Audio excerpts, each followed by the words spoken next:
Hello, welcome once again to the TGB show. Today I'm just going to share one of my poems that I wrote recently during this Lent, actually. It's entitled Lent 2020.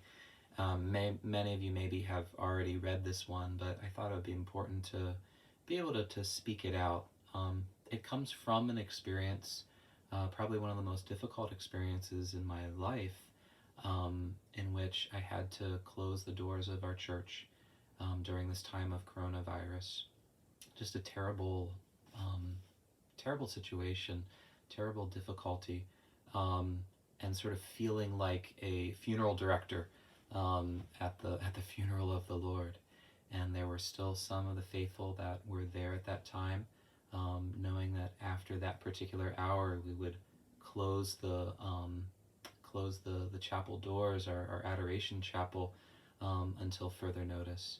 And even right now, the doors are waiting to be opened in the future, but right now we're still in this great fast.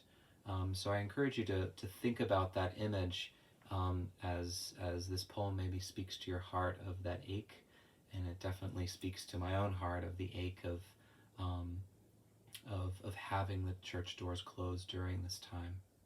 So without further ado, this is Lent 2020. A priest turns funeral director in the last hour of chapel, the burial of the Lord. Entombed within the tabernacle, the key clicks, the bronze stone shut.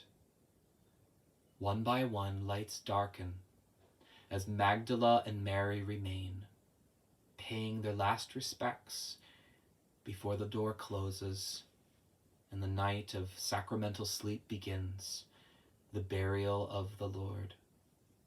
How long, O Lord, her mourning unquenched, a dove unable to land, the great fast of Lent. May we use this time of fasting. Someone just shared with me that it's like an experience of purgatory, but purgatory leads to heaven.